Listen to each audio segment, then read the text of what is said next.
ഈ ലോകത്ത് ഏത് പ്രതിസന്ധി വന്നാലും വിഷയങ്ങൾ വന്നാലും ദൈവത്തിൻ്റെ പൈതലിനോടുള്ള ദൈവിക സന്ദേശം എന്ന് പറയുന്നത് ഉറപ്പും ധൈര്യവുമുള്ളവനായിരിക്കുക. ദാവീദിനെ സംബന്ധിച്ച് നോക്കുമ്പോൾ തൻ്റെ സങ്കീർത്തനങ്ങളിലെല്ലാം താൻ വളരെ തന്നെ ധൈര്യപ്പെടുത്തുന്ന പാട്ടുകളാണ് താൻ എഴുതിയത്. കാരണം തൻ്റെ അപ്പൻ തൻ്റെ കൂടെയില്ല, അമ്മ തൻ്റെ കൂടെ ഇല്ല, സഹോദരങ്ങൾ തൻ്റെ കൂടെയില്ല, തൻ്റെ ഭാര്യ തൻ്റെ കൂടെയില്ല.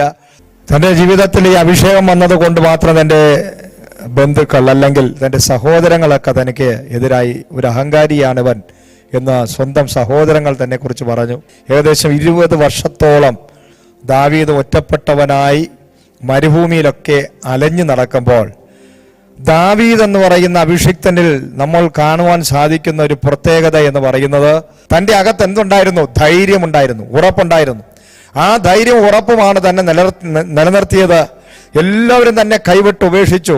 താൻ പൊട്ടിക്കരയാൻ കാരണം ഞാനൊരു തെറ്റും ചെയ്തില്ല, എന്നിട്ട് പോലും ഞാൻ ഉപദ്രവിക്കപ്പെടുകയാണ്. പക്ഷെ ആ സമയത്തും ദാവീദിന്റെ അകത്ത് വ്യാപരിച്ചത് ഒരു ഭയങ്കര ധൈര്യമാണ്, ഉറപ്പാണ്. അതുകൊണ്ടാണ് ആ സാഹചര്യത്തിന് നടുവിൽ ദാവീദ് ദൈവത്തെക്കുറിച്ച് പാട്ടുപാടുവാൻ, ദൈവത്തെക്കുറിച്ച് എഴുതുവാൻ, ദൈവം എൻ്റെ സങ്കേതമാണെന്നും ദൈവം എൻ്റെ ഉറപ്പാണെന്നും ദൈവം എനിക്ക് അത്യുന്നതനാണെന്നും ദൈവം എന്നെ ഒരിക്കലും കൈവിടുകയില്ലെന്നും എൻ്റെ വൈരികളോടും എന്നെ ദ്രോഹിക്കുന്നവരോടും ദൈവം പ്രതികാരം ചെയ്യുമെന്നും തന്നെത്താൻ പറഞ്ഞ് ഡിക്ലെയർ ചെയ്ത് ആ വചനം വിളിച്ചു പറഞ്ഞ് ഉറപ്പുള്ളവനായി ആ പാട്ടുകളെല്ലാം എഴുതുകയാണ്. തന്നെത്താൻ ധൈര്യപ്പെടുത്തി.